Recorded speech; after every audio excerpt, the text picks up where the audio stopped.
tal? Mi nombre es Francisco Katzin Quijano. El presente video es para presentar los trabajos realizados en la materia de garantías individuales y sociales. Bien, en el primer trabajo que se realizó fue un mapa de conceptos.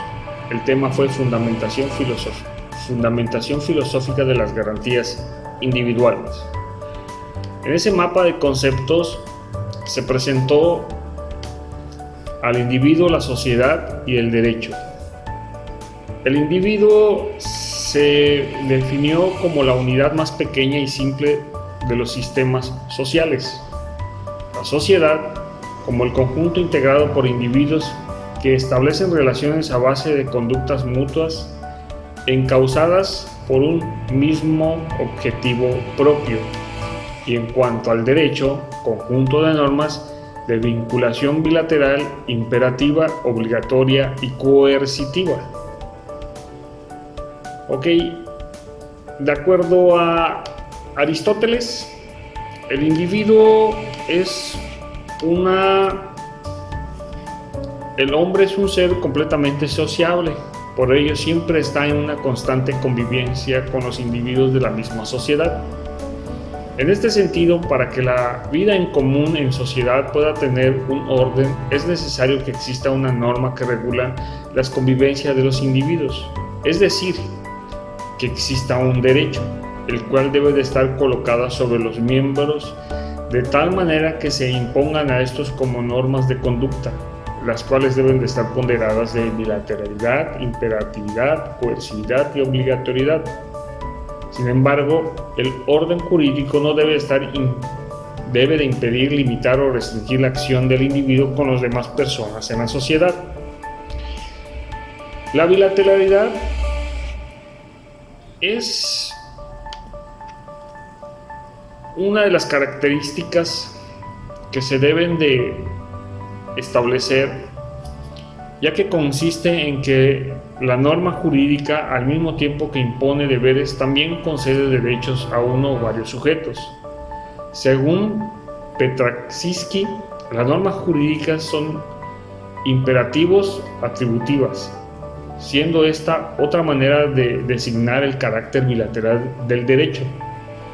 Pues lo imperativo significa el ordenamiento jurídico que impone obligaciones y lo atributivo que establece derechos y obligaciones. Esta característica se opone a la unilateralidad, que consiste en que frente al sujeto a quien obliga la norma no existe otra autorización para exigir su cumplimiento. En cuanto a la imperatividad, es imperativa cuando no es posible sustraerse a lo que obliga o prohíbe. Obligatoriedad implica que la ley necesariamente debe cumplirse.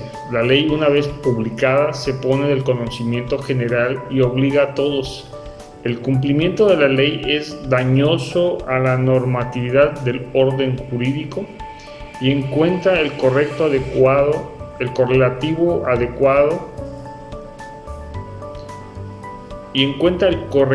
adecuado en la realización del derecho por la vía del proceso. Coercividad. Esta característica consiste en que el Estado tiene la posibilidad de aplicar por medio de la fuerza pública una sanción si la persona se niega a acatarla. Bien, este fue el primer trabajo que se realizó en la materia.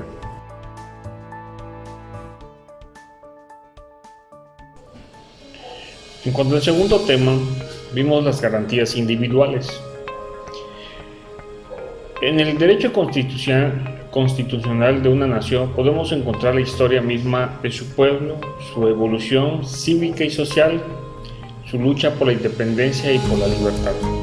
Ahora bien, en nuestro país, la Constitución Política de los Estados Unidos Mexicanos suele dividirse para su estudio en dogmática y orgánica. Antes de continuar, quisiera definir qué es dogmática y orgánica, ya que son partes de su estructura.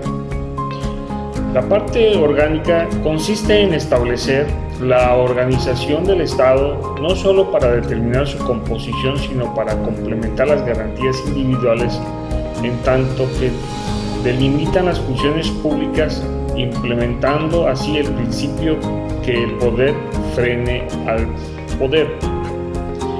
En cuanto a la parte dogmática, se refiere a los dogmas, a las verdades que no requieren comprobación alguna. Es decir, el término dogmático sugiere que constituyen valores incontrovertibles que una sociedad tan solo reconoce, pues la creación de los derechos se considera anterior a toda constitución y connatural al hombre, según se explica en la doctrina constitucional del siglo XIX. La parte dogmática se entiende asimismo como una limitación a los órganos del Estado cuyo acto no deben de transgredir los principios contenidos en esta parte.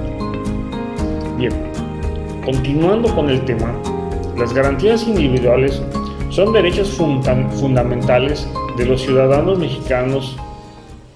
Las garantías individuales se dividen en 4 grandes grupos y de acuerdo a la Constitución versa sobre la libertad, la seguridad, la igualdad y propiedad.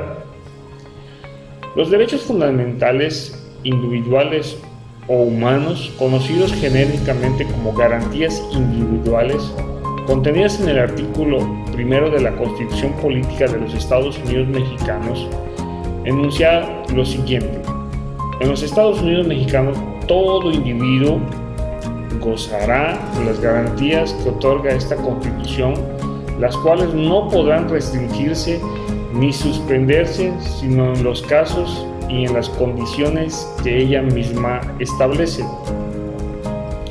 Las garantías individuales se comprenden un total de 29 artículos de distintas índoles, todos circunscritos a los derechos que como mexicanos tenemos dentro del territorio nacional y en las diferentes embajadas en el extranjero, que también forman parte de la propiedad nacional.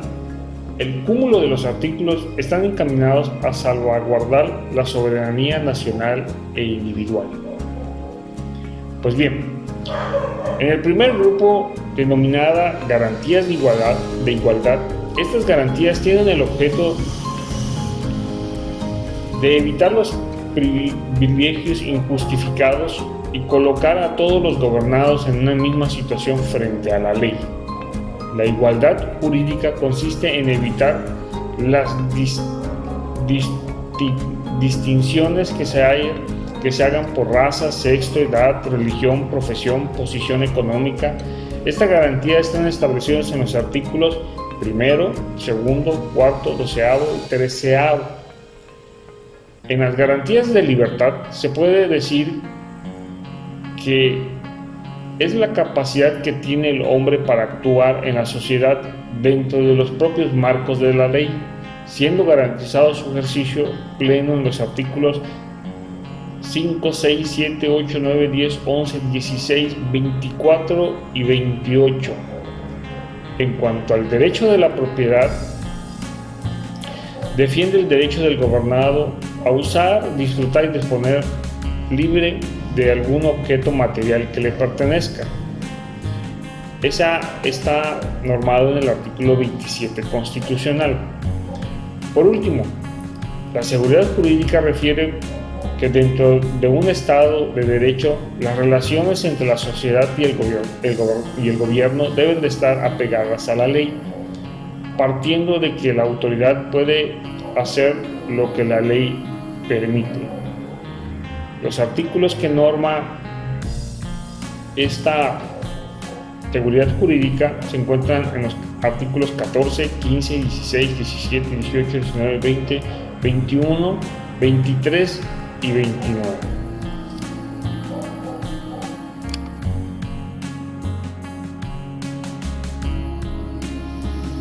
Pues bien, siguiendo el orden en cuanto a las garantías individuales, en el tercer trabajo se expuso sus conceptos, siendo derechos que todo individuo posee por el simple hecho de haber nacido sin importar nacionalidad, raza, sexo, edad, creencias religiosas o políticas.